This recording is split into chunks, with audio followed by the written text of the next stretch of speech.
Hello everyone, welcome back to Kirklees Guitar School. Today we're going to have a look at Man on the Moon by R.E.M. So this is a really fun strummer. It's got some slash chords, it's got a couple of different strumming patterns, and it's got a solo which I'm going to break down at the end, so make sure you stick around for that. It's a really fun one to play.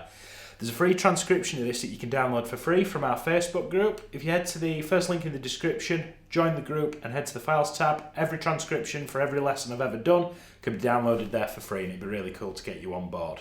So let's get into today's class. So this is what we're up against first, in fact. Let me start here and then we'll go back to the chord shapes.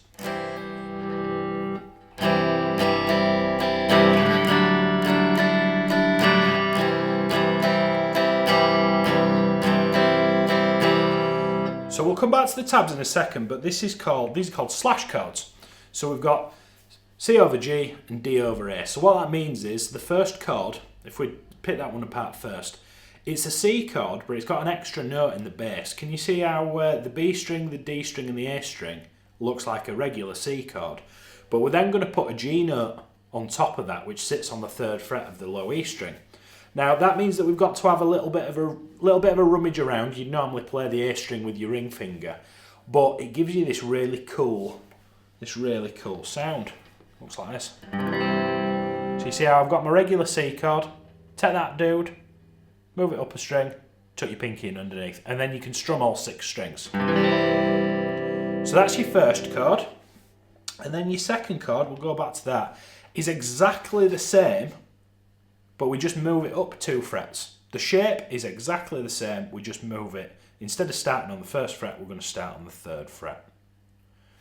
Pause if you need to get those under your fingers, or if you're feeling okay, let's talk about the strumming pattern. Now, if you're struggling to reach those, by all means just use a regular C and a regular D chord, but if we're being authentic to what R.E.M. are doing, they're doing these slash chords.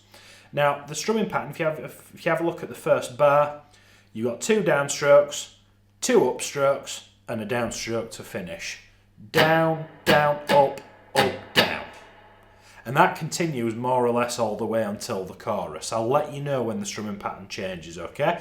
Pause the video and get that strumming pattern under your fingers. Down, down, up, up, down.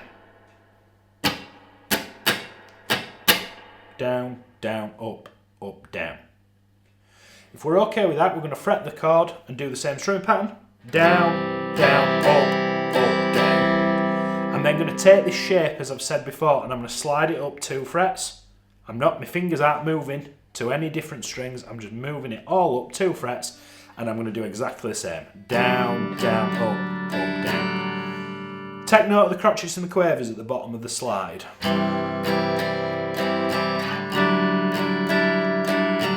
And then you're going to go back to the C. I know it's C over G, we're just going to call it C, for 2 more bars. Now it's going to do that twice, and you're going to hear all sorts of like lovely slide and little sort of like filler bits on top, but we're just going to hold the form of the rhythm. Try it with me.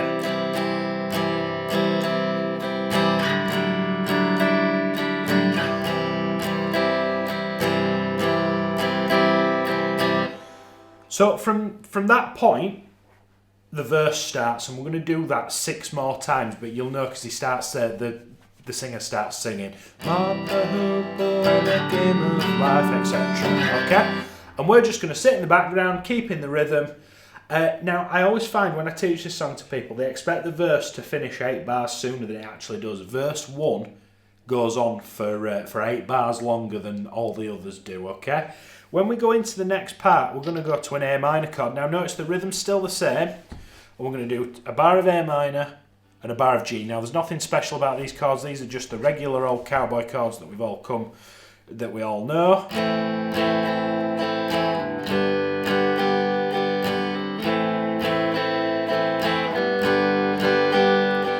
Now you'll know that this is the right part because A, it goes to a minor chord and it starts to sound quite solemn, but the lyric is Andy, did you hear about this one?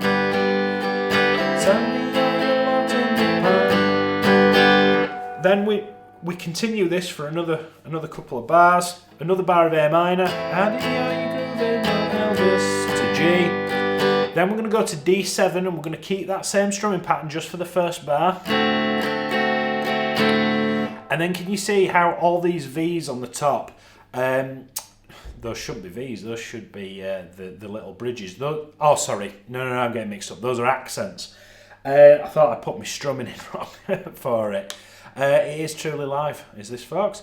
So I'm going to stick on that D7, and you see there's those jaws at the bottom kind of opening. That's called a crescendo. So what that means is, with quite aggressive downstrokes, and as the bar goes on, we're getting more and more aggressive, I'm going to play that D7 with a 1 and 2 and 3 and 4 and motion. But I'm gradually getting louder as the bar goes on. Imagine the jaws of it opening up, hence the crescendo marker.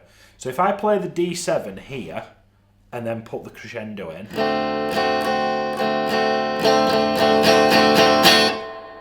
Now, I was being a little bit OTT there to get my point across, but we're heading to the chorus. You need to sort of, as a band, you need to sort of turn up the heat, so to speak, for the next part, because the choruses are always to be louder than the verses. A minor, G, D, and then we're going to go into his chorus. Pause that and get that under your fingers if you need to. If we're feeling good, we're going to go to the chorus. Now the strumming pattern is going to change for the chorus, and the only reason it's going to change is because the vast majority of it involves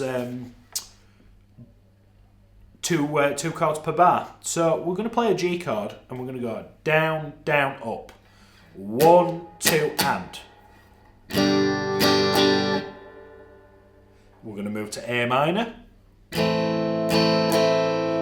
To C, B minor, G, A minor, and then we're going to go to D7, and notice how the down, down, up, down strumming patterns come back. And the reason that that's come back is because two chords aren't sharing a bar anymore, okay? So whenever two chords are sharing a bar, you're going to do down, down, up. And whenever there's a full one chord is in a bar on its own, it's down, down, up, down. Now I was giving you a little bit of a gap in between those changes so that I could give you the chords. Let me play it to you as I sort of hear it at a slower tempo.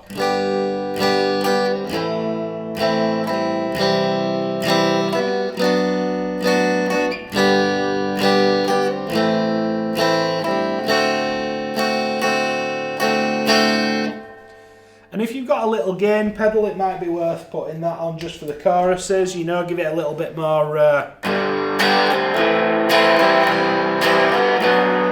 That's entirely salt and pepper to taste, it's up to you. So that's the first part of the chorus, and the second part pretty much mirrors it apart from the way that it ends.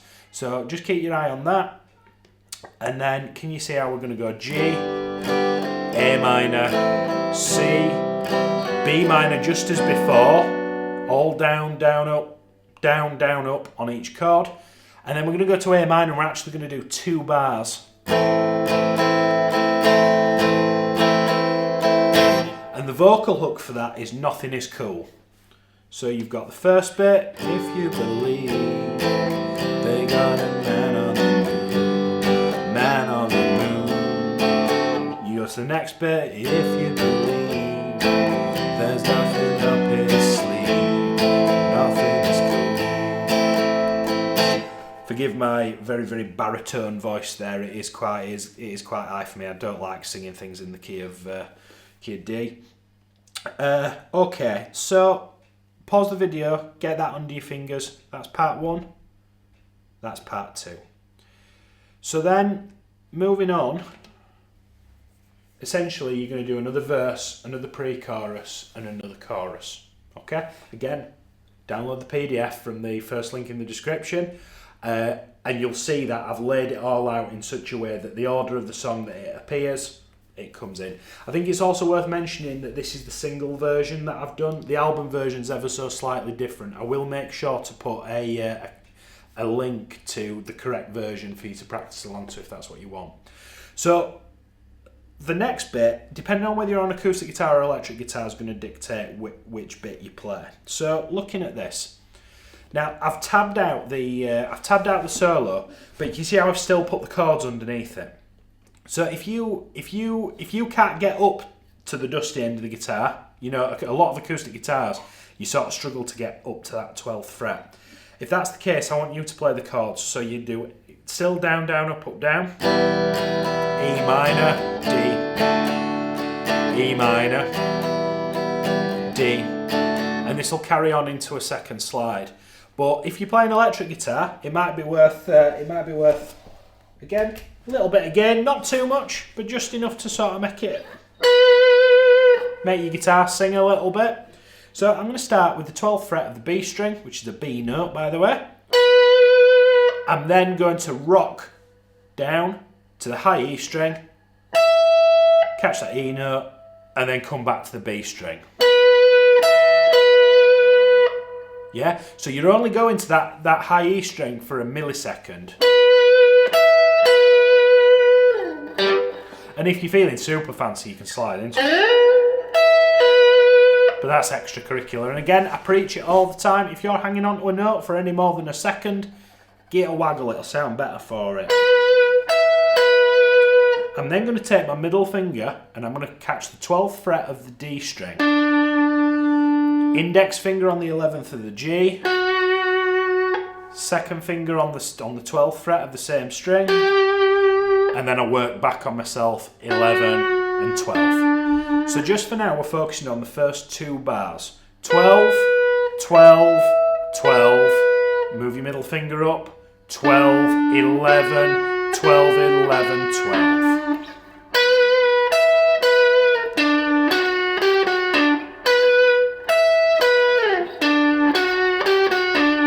Notice how I'm doing down and up picking.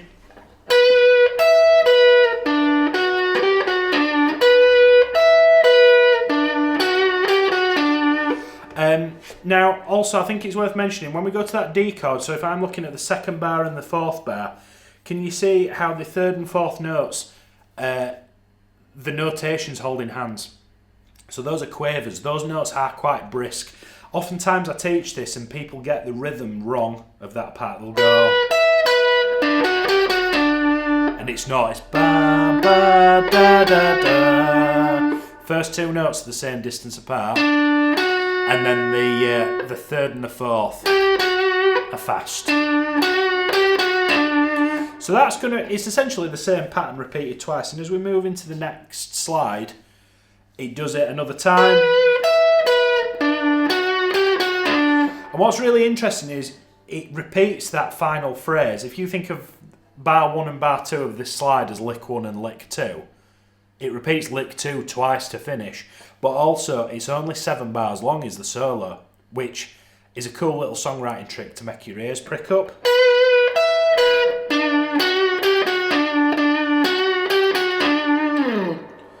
Pause the video and get that under your fingers if you need to.